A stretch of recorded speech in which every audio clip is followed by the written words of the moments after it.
అందరికీ శుభోదయం. మహాసేన రాజేష్ పేరు దాదాపు అందరికీ తెలిసే ఉంటుంది. యూట్యూబ్లో అతను కొంత పాపులర్. ఆ నేపథ్యంలో అతను నేరుగా ప్రత్యక్ష రాజకీయాల్లో కూడా పాల్గొనడం ప్రారంభించాడు. గతంలో జగన్మోహన్ రెడ్డి గారికి ఆయన పార్టీకి అనుకూలంగా ఉండేవాడు. ఆ తర్వాత 2020లో అనుకుంటాను ఆయన మళ్ళీ రూట్ మార్చి జగన్మోహన్ రెడ్డి గారి మీద విమర్శలు చేయడం ప్రారంభించాడు ముందు. ఆ తర్వాత నెమ్మదిగా టీడీపీ జనసేనకి అనుకూలంగా మాట్లాడడం కూడా ప్రారంభించాడు. ఆ తర్వాత ఆయన నేరుగా టీడీపీలో చేరాడు. చంద్రబాబు నాయుడు గారు అలాగే లోకేష్ గారు వాళ్ళతో కలిశాడు, వాళ్ళతో తిరిగాడు. అవన్నీ కూడా అతను తన యూట్యూబ్లో పెట్టుకున్నాడు.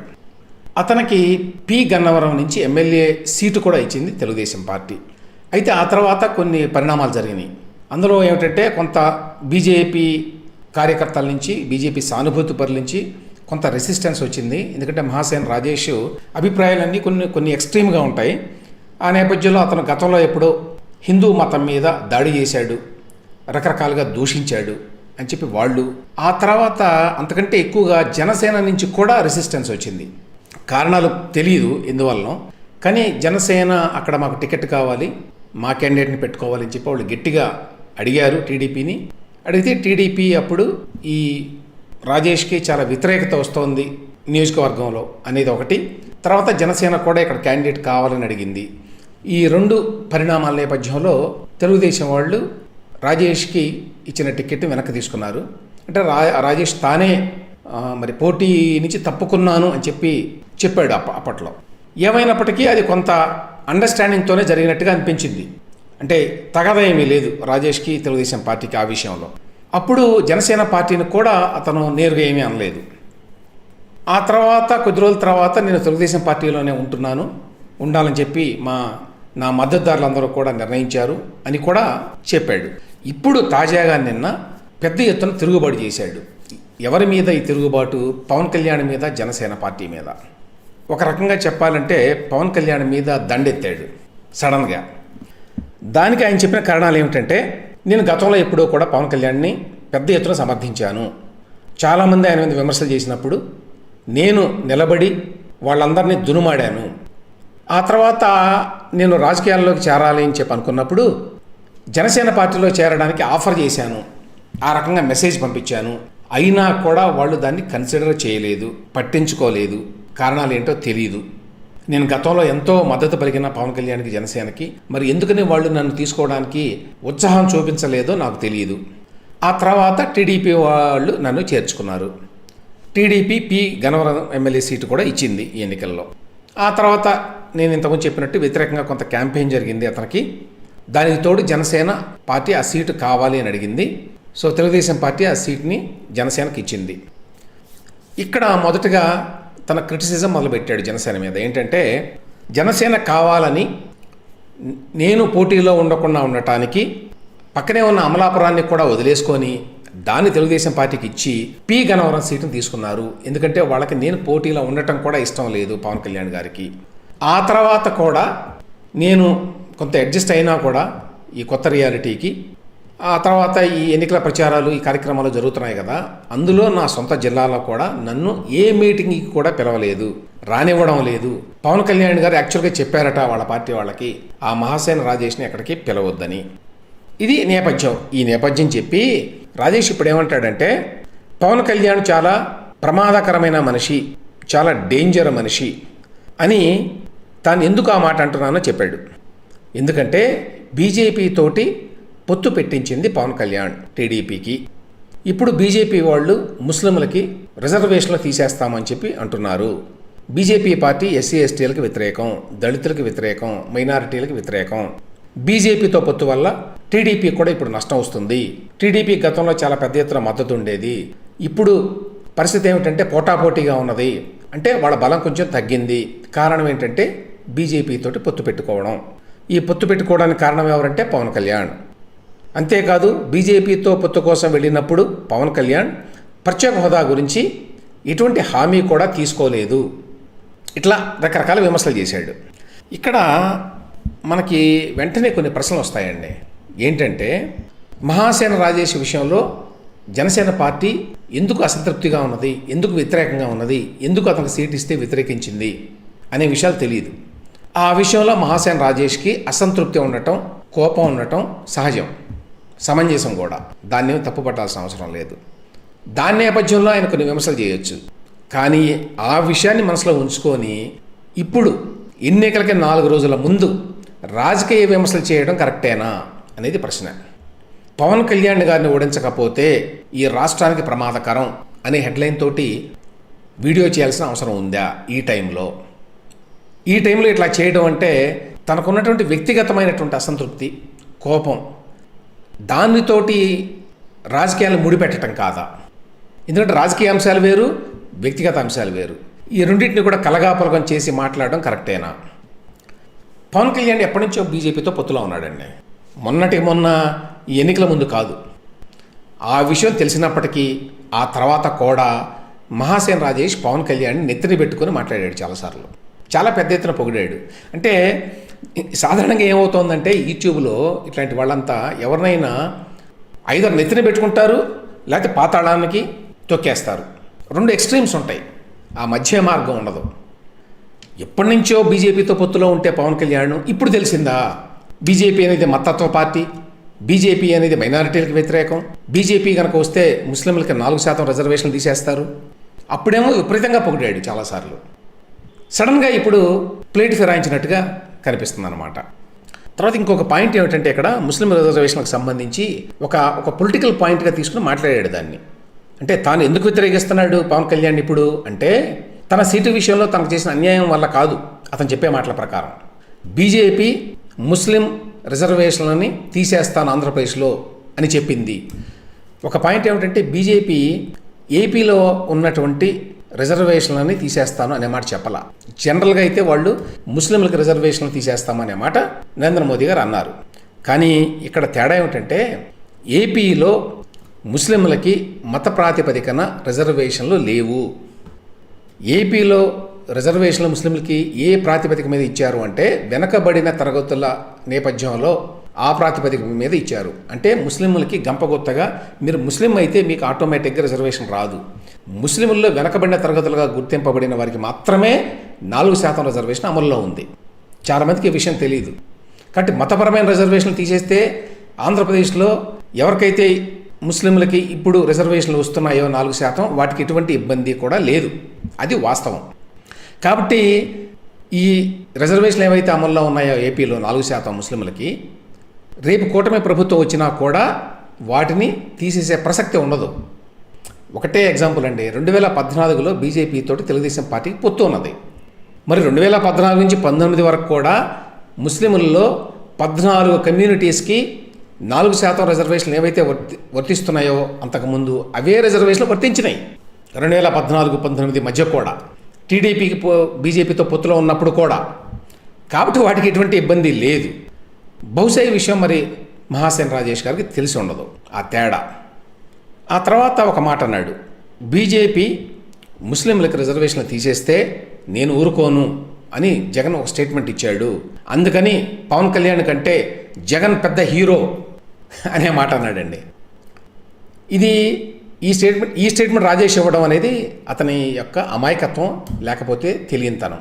ఎందుకంటే అక్కడ రిజర్వేషన్లు ఎవరు తీసేసేది లేదు, అక్కడ రిజర్వేషన్లని ఎవరు తీసేసేది లేదు, జగన్మోహన్ రెడ్డి గారు వచ్చి అడ్డుకునేది లేదు. అది ఓన్లీ ఒక పొలిటికల్ పోస్చరింగ్ అంటారు ఇంగ్లీష్లో. ఊరికే రాజకీయంగా ఒక స్టేట్మెంట్ ఇవ్వాలి నేను ఇవ్వడమే. ఎందుకంటే బీజేపీ వాళ్ళతో పొత్తుంటే ముస్లింలకు రిజర్వేషన్లు తీసేట్టయితే 2014-19 మధ్య రిజర్వేషన్లు ఉండేవి కాదు. చంద్రబాబు నాయుడు ముఖ్యమంత్రిగా ఉండగా, ఆయన ఎన్డీఏలో భాగస్వామిగా ఉండగా. ఇది చాలా పెద్ద స్టేట్మెంట్. జగన్మోహన్ రెడ్డి పెద్ద హీరోలాగా మరి ఇట్లా స్టేట్మెంట్ ఇచ్చాడు, ఎంత గొప్పవాడు అని మళ్ళీ ఒక ఎక్స్ట్రీమ్ అది. ఇక తర్వాత పవన్ కళ్యాణ్ని ఆయన పార్టీ అభ్యర్థుల్ని అంటే జనసేన అభ్యర్థుల్ని నేను ఓడిస్తాను, రాష్ట్రంలో ఉన్న జనసేన అభ్యర్థులందరినీ ఓడిస్తాను అని చెప్పి ఒక స్టేట్మెంట్ ఇచ్చాడు రాజేష్. అంటే మహాసేన రాజేష్ మరొక పాపులర్ యూట్యూబరు ఓడిస్తే ఒక పార్టీ అభ్యర్థులు ఓడిపోవడం, వాళ్ళు మద్దతు పెరిగితే గెలవడం అనేవి జరగవండి. ఇది తమను తాము కొంచెం ఎక్కువగా ఊహించుకోవటం ఎవరైనా సరే. ఏదో యూట్యూబ్లో 4 వీడియోలు చేయగానే, కొంతమంది ఏదో అభినందించగానే అంత మాత్రం చేతనే రాజకీయాలను శాసించగలను నేను అని చెప్పి అనుకోవటం అమాయకత్వం, తెలివి తక్కువతనం. ఇక్కడ ఇంకొక పెద్ద సమస్య ఏంటంటే తెలుగుదేశం పార్టీలో ఉన్నాడు ఆయన రాజేష్ గారు. ఆయన తెలుగుదేశం పార్టీకి అధికార ప్రతినిధి. సో ఆ పార్టీకి అధికార ప్రతినిధిని అని చెప్పుకుంటూ ఆ కూటమిలో భాగస్వామి అయినటువంటి జనసేన పార్టీని ఓడిస్తాను అని అనడం రాజకీయంగా కానీ నైతికంగా కానీ ఏమాత్రం కరెక్ట్ కాదు. ఆ మాత్రం కూడా మరి రాజేష్ గారికి తెలియదా? ఇంకా గమ్మత్ ఏమిటంటే ఇప్పుడు ఈ రాజేష్ ఇచ్చేటువంటి స్టేట్మెంట్లు కారణంగా ఆయన అధికార ప్రతినిధిని అని చెప్పుకునేటువంటి టీడీపీ కూడా నష్టం. ఎందుకు నష్టమో కూడా నేను తర్వాత చెప్తాను ఏం జరుగుతుందో. ఎందుకంటే టీడీపీయే చేయించింది అనుకునేటువంటి అవకాశం ఉంటుంది కదా, అది మెయిన్ పాయింట్.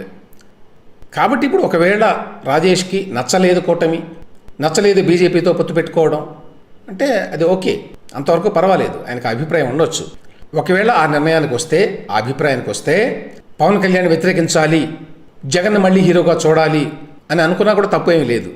అయితే దానికి ముందు రాజేష్ గారు కూటమిలో అధికార ప్రతినిధిగా వైదొలగాలి, టీడీపీ నుంచి బయటికి రావాలి, బయటకు వచ్చి అప్పుడు స్టేట్మెంట్ ఇవ్వాలి. లేదా టీడీపీలో ఉండి టీడీపీ నాయకత్వానికి చెప్పి అప్పుడు మాట్లాడాలి బయటకు వచ్చి. నేను పవన్ కళ్యాణ్ వ్యతిరేకిస్తున్నాను, జనసేన పార్టీని వ్యతిరేకిస్తున్నాను, జనసేన అభ్యర్థుల్ని రాష్ట్ర వ్యాప్తంగా ఓడించడానికి కంకణం కట్టుకున్నాను, దానికోసం నేను క్యాంపెయిన్ చేస్తాను అనే మాటలను వాళ్ళకి చెప్పాలి ముందు. వాళ్ళకి చెప్పకుండా చేయడం అనేది అనైతికం. అసలు రిజైన్ చేయాలి ఆ పార్టీ నుంచి ఫస్ట్, అభిప్రాయ భేదం ఉన్నప్పుడు, అప్పుడు తన అభిప్రాయాలను వ్యక్తం చేయాలి. అట్లా కాకుండా ఇట్లా కూటమిలో ఉన్న వాళ్ళందరికీ డ్యామేజ్ చేయడం అంటే అర్థం ఏంటి?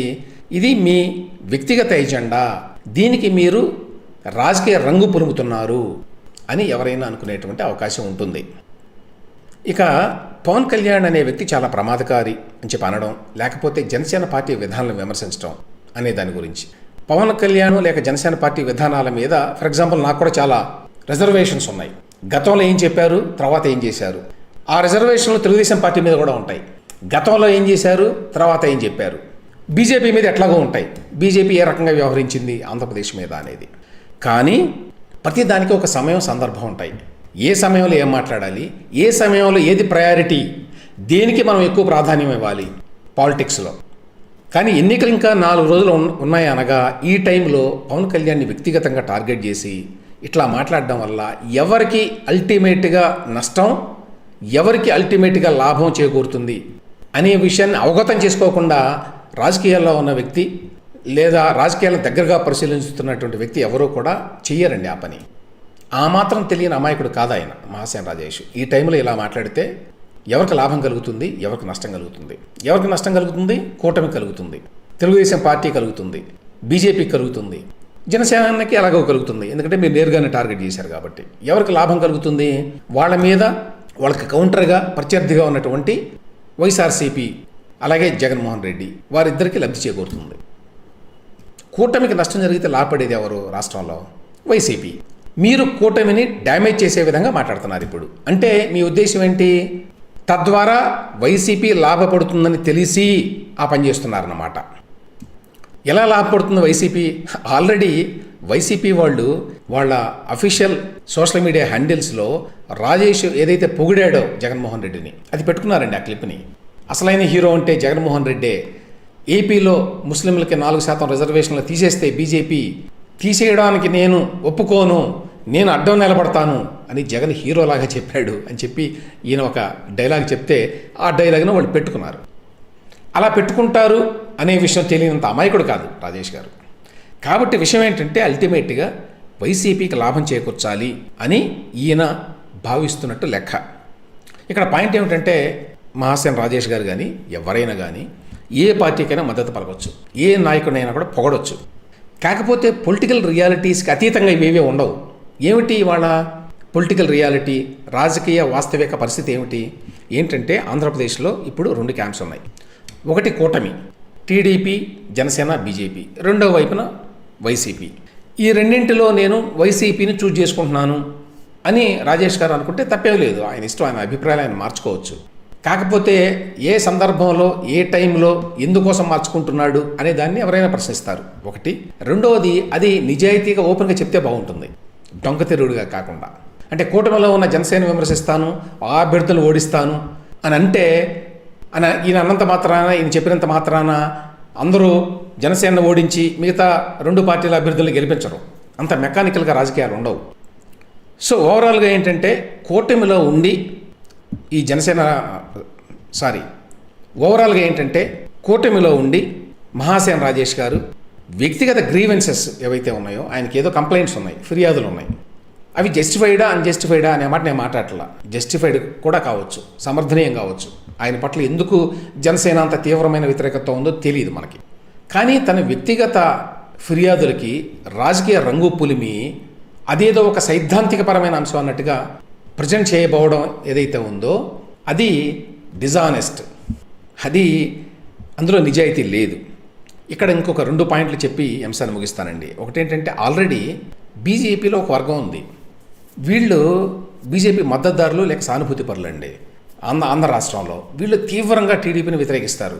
వాళ్ళకి వైసీపీ అంటే మనసులో చాలా ప్రేమ ఉంది, ఫర్ వాట్ ఎవర్ రీజన్స్, అందులోకి ఇప్పుడు వెళ్ళదలుచుకోలేదు. అయితే ఆ నేపథ్యంలో వాళ్ళు నిన్నంతా చేసిన ప్రచారం ఏంటంటే మహాసేన రాజేష్ చేత లోకేష్ ఈ మాటలు మాట్లాడించాడు, ఇది కావాలని పవన్ కళ్యాణ్ని దూషించడానికి, పవన్ కళ్యాణ్ స్థాయిని తగ్గించడానికి, పవన్ కళ్యాణ్ని జనసేనని ఇబ్బంది పెట్టడానికి లోకేష్ వెనకుండి మహాసేన రాజేష్ చేత ఈ మాటలు మాట్లాడించాడు అనేటువంటి ఒక కాన్స్పిరసీ థియరీ, ఒక కుట్ర థియరీని వాళ్ళు లేపారు పైకి. అది మాట్లాడారు నిన్నంతా.